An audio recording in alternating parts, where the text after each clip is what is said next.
ಯಾರಾದ್ರೂ ನಿಮ್ಮ ಬಗ್ಗೆ ಕೆಟ್ಟದಾಗಿ ಮಾತಾಡಿದ್ರೆ ಅವ್ರ ಮೇಲೆ ಬೇಜಾರು ಮಾಡ್ಕೋಬೇಡಿ, ಅವ್ರಿಗೆ ಥ್ಯಾಂಕ್ಸ್ ಹೇಳಿ. ಒಬ್ಬ ರಾಜ ಕುದುರೆ ಮೇಲೆ ಕುತ್ಕೊಂಡು ಹೋಗ್ತಿರ್ಬೇಕಾದ್ರೆ ದಾರಿಯಲ್ಲಿ ಒಬ್ಬ ಸ್ವಾಮೀಜಿ ಸಿಗ್ತಾರೆ. ಆ ಸ್ವಾಮೀಜಿ ರಾಜನ ಹತ್ರ ಏನಾದ್ರೂ ಭಿಕ್ಷೆ ಕೊಡಪ್ಪ ಅಂತ ಕೇಳ್ತಾರೆ. ರಾಜ ಮೊದಲೇ ನಾಸ್ತಿಕ, ಸೊ ರಾಜನಿಗೆ ತಲೆ ಕೆಡುತ್ತೆ. ಅಲ್ಲಿ ಇಲ್ಲಿ ನೋಡ್ತಾನೆ, ಪಕ್ಕದಲ್ಲೇ ಕುದುರೆ ಲದ್ದಿ ಬಿದ್ದಿರುತ್ತೆ. ಆ ಲದ್ದಿ ಎತ್ತಿ ಏನಾದ್ರೂ ಒಂದು ಬೇಕು ತಾನೆ, ಈ ಲದ್ದಿ ತಗೊಳ್ಳಿ ಅಂತ ಹೇಳಿ ಕೊಟ್ಟು ಆ ಸ್ವಾಮೀಜಿ ಕಳಿಸ್ತಾರೆ. ಆ ಸ್ವಾಮೀಜಿ ಇನ್ನಷ್ಟು ವೃದ್ಧಿ ಆಗಲಿ ಅಂತೇಳಿ ಆಶೀರ್ವಾದ ಮಾಡ್ತಾರೆ. ಮಾರನೇ ದಿವಸ ಅರಮನೆಯ ಸುತ್ತ ಬರೀ ಲದ್ದಿಯ ದೊಡ್ಡ ದೊಡ್ಡ ಬೆಟ್ಟೆಗಳು ತುಂಬಿರುತ್ತೆ. ಬರೀ ಲದ್ದಿ, ಅರಮನೆಯ ಸುತ್ತ ಬರೀ ಲದ್ದಿ. ತಕ್ಷಣ ರಾಜನಿಗೆ ಗೊತ್ತಾಗುತ್ತೆ ನಾನೇನೋ ತಪ್ಪು ಮಾಡಿದ್ದೀನಿ ಅಂತ.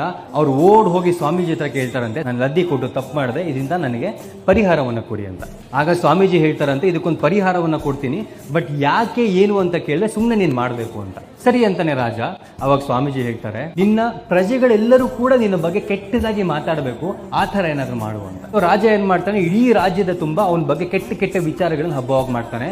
ಅವತ್ತಿನಿಂದ ಪ್ರಜೆಗಳಿಂದ ರಾಜನ ಬಗ್ಗೆ ಬರೀ ಕೆಟ್ಟದಾಗಿ ಮಾತಾಡೋದು, ರಾಜನಿಗೆ ಅಗೌರವ ಕೊಡೋದು ಇದೇ ಆಗುತ್ತೆ. ಸೊ ಒಂದು ಕಡೆ ಪ್ರಜೆಗಳು ಕೆಟ್ಟದಾಗಿ ಮಾತಾಡ್ತಿರ್ಬೇಕಾದ್ರೆ ಇನ್ನೊಂದು ಕಡೆ ರಾಜನ ಅರಮನೆ ಸುತ್ತ ಇದ್ದಂತ ಲದ್ದಿ ಎಲ್ಲ ಕಡಿಮೆ ಆಗ್ತಾ ಬರುತ್ತೆ, ವಾಸನೆ ಎಲ್ಲ ಹೋಗ್ತಾ ಬರುತ್ತೆ.